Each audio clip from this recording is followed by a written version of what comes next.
In a message to mark the fifth anniversary of the historic referendum vote to quit the EU, the Prime Minister hails the momentous decision to take back control of our destiny. He also celebrates the advances already made in regaining control of borders and reaching out for new trade deals across the globe. Mr. Johnson said, 5 years ago the British people made the momentous decision to leave the European Union and take back control of our destiny. This government got Brexit done and we've already reclaimed our money, laws, borders and waters. We've installed a new points-based system for immigration, delivered the fastest vaccine rollout anywhere in Europe, negotiated trade deals with the EU and 68 other countries, including our first post-Brexit free trade agreement with Australia, and we've just begun negotiations to join the £9 trillion Pacific Trade Area. Now as we recover from this pandemic, we will seize the true potential of our regained sovereignty to unite and level up our whole United Kingdom. With control over our regulations and subsidies, and with free ports driving new investment, we will spur innovation, jobs and renewal across every part of our country. The decision to leave the EU may now be part of our history, but our clear mission is to utilize the freedoms it brings to shape a better future for our people. The UK government has agreed post-Brexit trade deals with 66 countries covering annual trade estimated at around £183 billion last year, as well as the UK-EU Trade and Cooperation Agreement with the EU worth an estimated £660 billion. Senior Tory MP Dame Andrea Leadsom, who played a leading role in the Vote Leave campaign in the run-up to the 2016 in or out referendum, also hailed the progress made since the Brexit vote. She told the Daily Express, 5 years on, all the promise of Brexit still holds. The endless political squabbling set us back for a bit, then COVID stopped the world in its tracks. But the UK's future as a free trading, independent nation is so clear. I am totally optimistic about our plans to promote jobs, growth and exports and to be a force for good in the world. Analysis of recent opinion polls by the elections expert Sir John Curtis yesterday showed voters are still split over the decision to quit the European bloc.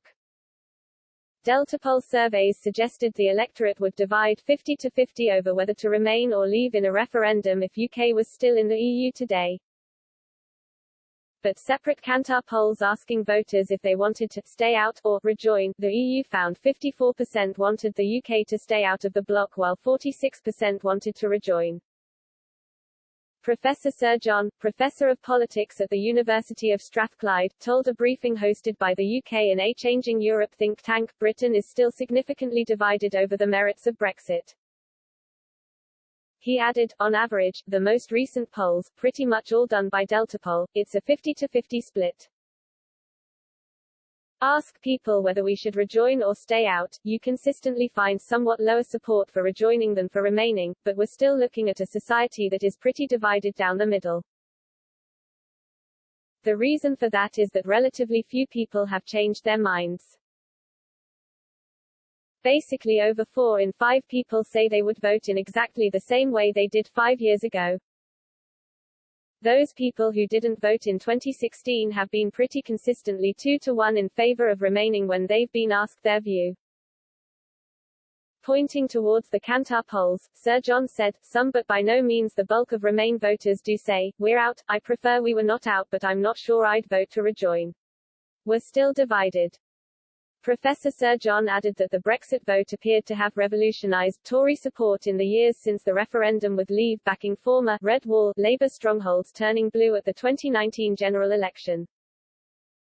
The character of support for the Conservative Party, in particular, was little short of revolutionised by Brexit.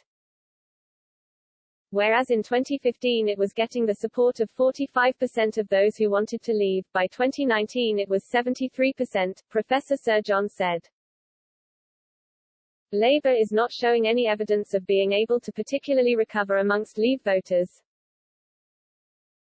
And the Liberal Democrats have basically lost all the gains they made amongst Remain voters in 2019. Brexit had also fueled a rise in support for independence in Scotland, Professor Sir John added. Prior to the 2016 referendum, there was no relationship between people's attitudes towards independence and their attitudes towards the EU. Once Brexit was voted for, that began to change. Support for independence is now much higher amongst those who are Europhiles as opposed to those who are Eurosceptics. All of the increased support for independence occurred among Remain voters. By the time of the 2019 general election of 55% support among Remain voters and 30% among Leave voters, that legacy is still with us now. Whatever the Prime Minister's preference, the pursuit of Brexit has changed the character of support for independence, he said. Brexit-backing Tory MP Andrew Bridgen was last night surprised by the suggestion that only 54% of voters did not want to rejoin the EU. Now being an independent sovereign nation, I don't believe the British public would ever give up that sovereignty again.